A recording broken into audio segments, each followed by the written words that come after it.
Okay, so I noticed that a lot of nice guys, a lot of guys are nice guys, and that's good. You're nice. But I also noticed that a lot of guys get really bitter because they're really nice and they don't get what they want. They don't get the relationships that they want. Women don't actually like them or respect them. Women might say they like them or they want nice guys, and then they get really frustrated because they're not actually getting in relationships with these women or they're not getting intimate with these women. And they're wondering, well, what the heck? Maybe this nice guy stuff isn't working. And then they become total D-bags or jerks because they see that the only guys that women are going after are douchebags or jerks. And so they're like, maybe I have to be like that. So most guys are actually nice guys, which, like I said, is actually good. And I'll share why. And I'll also share why women go for D-bags.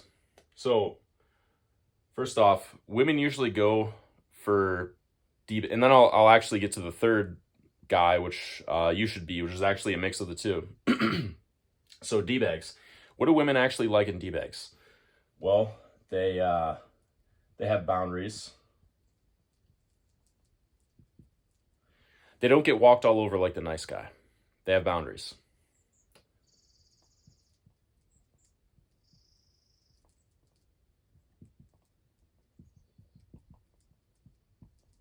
They can also lead and take initiative.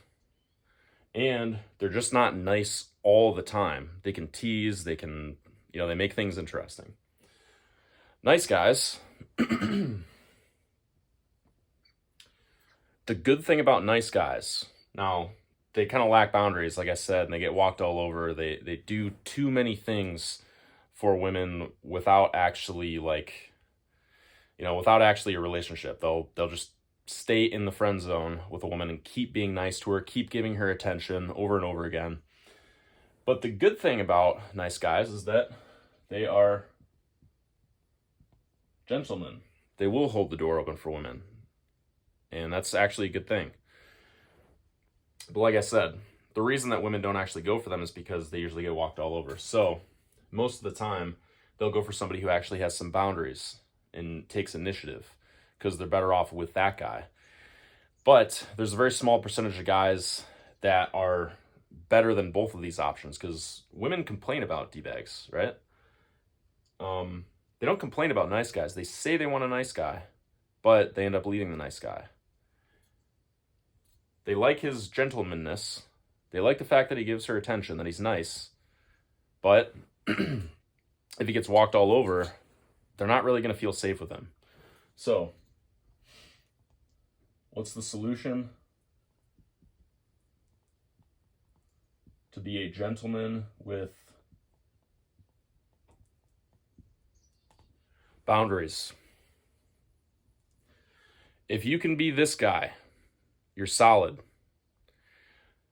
Opening the door open for a woman, leading the date, being a gentleman.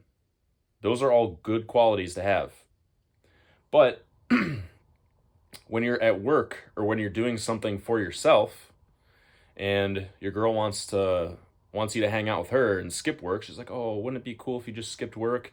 And you're like, "Oh no, actually I can't skip work." And you exercise that boundary. You like actually don't waver from what you know is the right decision for you that day. When you don't waver, when you have boundaries, then she respects you. So that's the magical combination. If you can be that guy, a gentleman with boundaries, and I'm speaking from experience, by the way, because I was an extreme nice guy growing up, and I honestly was kind of a douchebag at some points on dates. I would tease a little bit too much because I realized teasing worked. It got girls attracted, but they end up getting tired of it at a certain point. So in the last I would say 6 to 8 months, when I was like, okay, you know what, I can lead, I can walk a girl back to her car, I can open the door for her when we get to the restaurant, whatever. I can pay for the coffee, I can do all these things that are gentleman behaviors. Kiss her on the cheek at the end of the night, or just give her a little kiss, not go for too much. These little things that are gentlemanly actually started working for me because I had already set boundaries by being a bit of a douchebag, but when I kind of reeled it in and just started being a gentleman and somebody who makes the experience nice for a girl on dates, I started getting way better results. Women started texting me after dates, like, "Hey, I had a really good time with you," and that was the first time that it started happening. So this is how being a gentleman with boundaries. And I just want to say for everyone who's like kind of frustrated or bitter towards the opposite sex because you're not getting what you want,